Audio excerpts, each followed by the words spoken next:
Muy buenos días, mis queridos hermanos. Nuevamente estamos compartiendo la palabra de Dios y desarrollando el libro de Isaías, que hoy vamos a comenzar, así que esté atento. Vamos a hacer un desarrollo del capítulo 1 al capítulo 6 en una forma muy sintética. Simplemente te recuerdo de que esto no es un estudio exhaustivo, sino simplemente una meditación y un estudio de la palabra del libro de Isaías, que es un libro que, por cierto, me agrada muchísimo y quiero compartirlo con mis hermanos. Por eso hoy vamos a observar que en estos capítulos es como que estamos diciendo se busca un profeta, ¿no? En estos tiempos en que todo el mundo le encanta llamarse profeta, apóstol o siervo del Señor, siendo que el Señor Jesucristo en una oportunidad cuando le dijeron vosotros me decís maestros y lo sois. Él admite ser el maestro porque él era el rabí, como ellos le llamaban. Pero él jamás buscó un título nobiliario, un título para que lo exalten. Si cuando él dijo que era Dios, nadie le creía. Y cuando decía ser el Hijo de Dios, tampoco nadie le creía.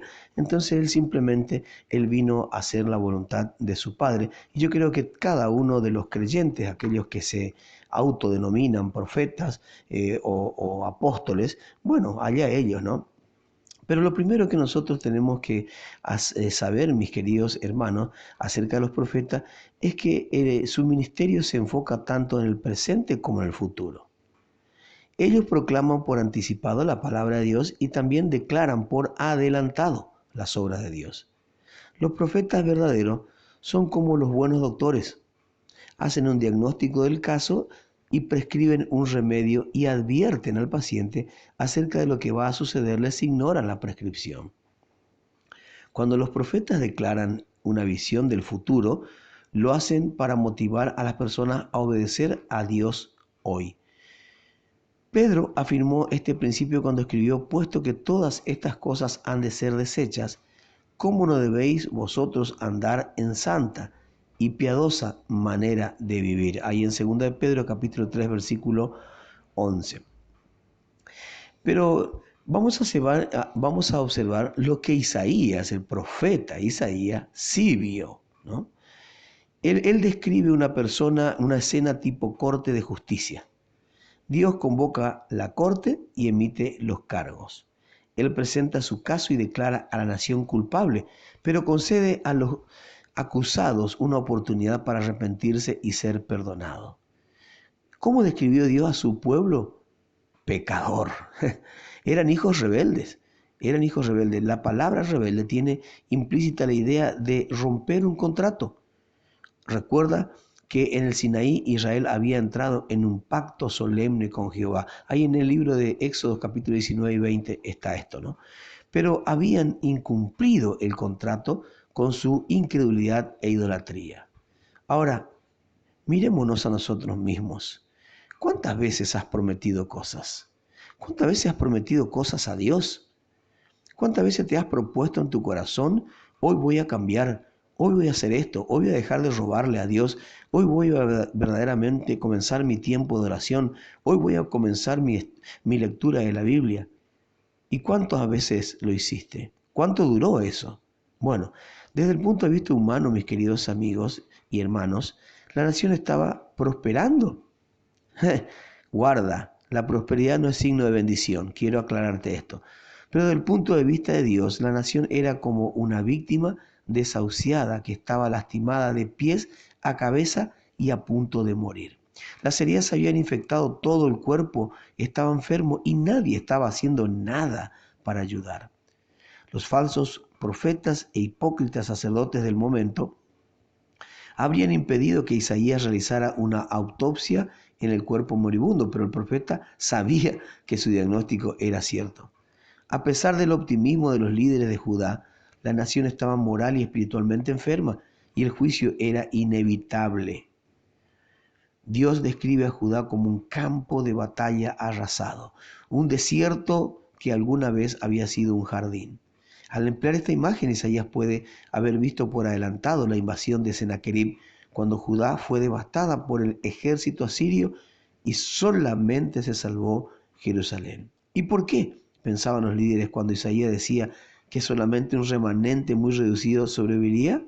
Después de todo, Dios le había prometido a Abraham que la nación se multiplicaría como el polvo de la tierra y las estrellas del cielo. Mis queridos hermanos, la doctrina de el remanente es importante en el mensaje de los profetas. Las características distintivas de este pueblo rebelde era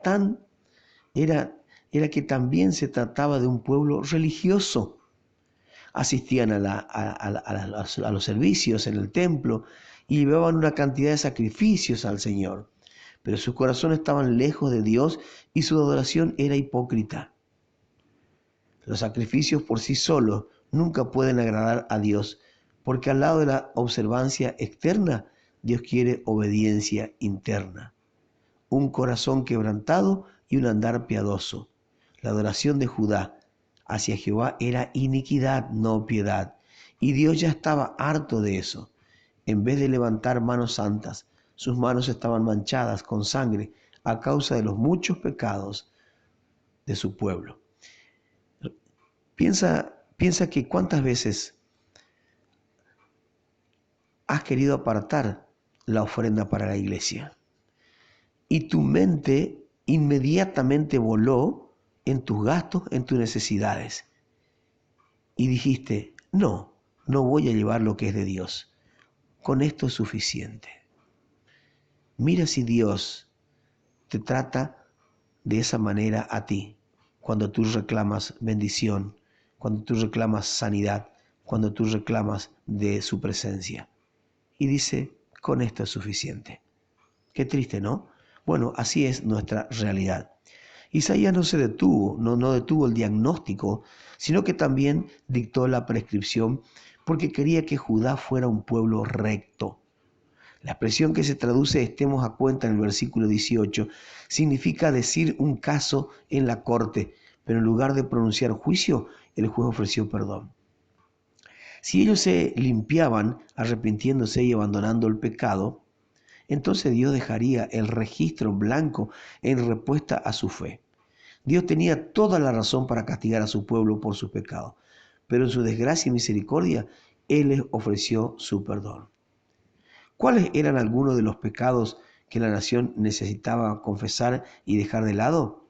Bueno, Isaías menciona uno, homicidio, pero también menciona más, robo, soborno, explotación de los indefensos, así como la adoración de ídolos paganos. Debido a su idolatría, la esposa de que alguna vez fue fiel era ahora una ramera, y a causa de sus prácticas injustas, la plata pura se había vuelto escoria. La tragedia es que muchos de los adoradores que acudían al templo participaban de estas malvadas prácticas y así alentaban la corrupción de la nación. Los gobernantes mantenían una fachada religiosa para cubrir sus crímenes y la gente les permitía hacerlo. ¿Qué estaba dispuesto a hacer Dios si el pueblo no se arrepentía? Enviaría un juicio enérgico que purgara la escoria y consumiera a quienes su rebelión los había constituido en sus enemigos.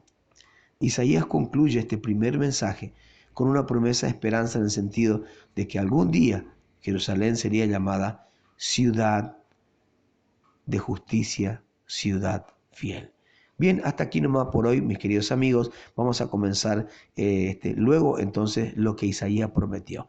Bien, piensa, mis queridos amigos, también tu salud y tu vida espiritual. No seas que también seas llamado un pueblo rebelde. Que Dios te bendiga y nos vemos mañana, Dios mediante. Te ha hablado tu pastor, el pastor Raúl Fernández, de la Iglesia Bíblica de Laguna Seca y del anexo del barrio 17 de agosto de Corrientes Capital, República Argentina.